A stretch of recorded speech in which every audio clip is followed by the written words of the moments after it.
Anpisikina sy ankafarina tanteraka indray no anolorako ny araba ny tokantrantsika sy amintsika tsirairay avy amin'izao aliny alatsinainy fatelo ambin'ny folo ny volana janoary izao manasanao anaraka ny vaovao hatramin'ny farany mbola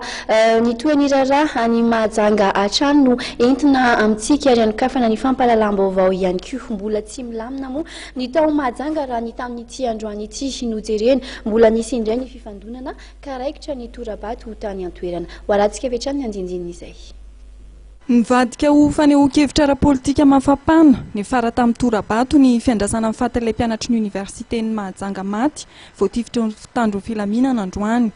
andaniny ireo mitaka mifanesorana ny lehiben'ny faritra sy ny tompon'andraikitry ny oniversite ankilany ireo manohitra izany ary tsy nanaiky ny fikitiana ny tompon'andraikitra ny boeny nanomboka tamin'ny 1 ora teo ka hatramin'ny 12 ora sasany no voalaza fa nitrangana izany ny fandimy tonga ny ondrika sy nankahirany fianakaviany manamanjo any Mahajanga ireo tompon'andraiki-mpanjakana nanefa ny adidiny ny avy amin'ny fiadidian'ny faritra boeny no tarihan'ny lehiben'ny faritra raikitra ny orakoraka nandritra izany izay mitaka mifanesorana ity lehiben'ny faritra ity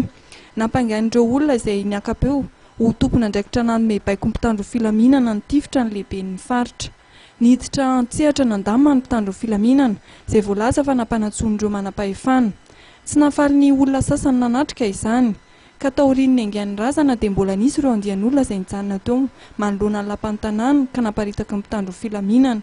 teo no niseho indray ny torabato tsy naharitra ela nefa izany ary tsy nisy ihany koa ny naratra vokatr'izay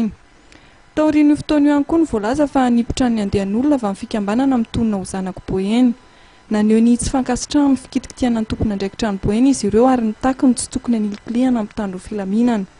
nasiandreo mitonona ho zanako boen'ireo teny manokana ny tsy fankasitrahana ny fikasana nalana amin'ny toerany profesora Rabesasa Ferantoanina izay lehibe amin'ny oniversite any toerana ankoatr'izay dia nisy ihany koa no nilaza fa taorian'ny fifanjevonan tranga tany amin'ny oniversite any Mahajanga iny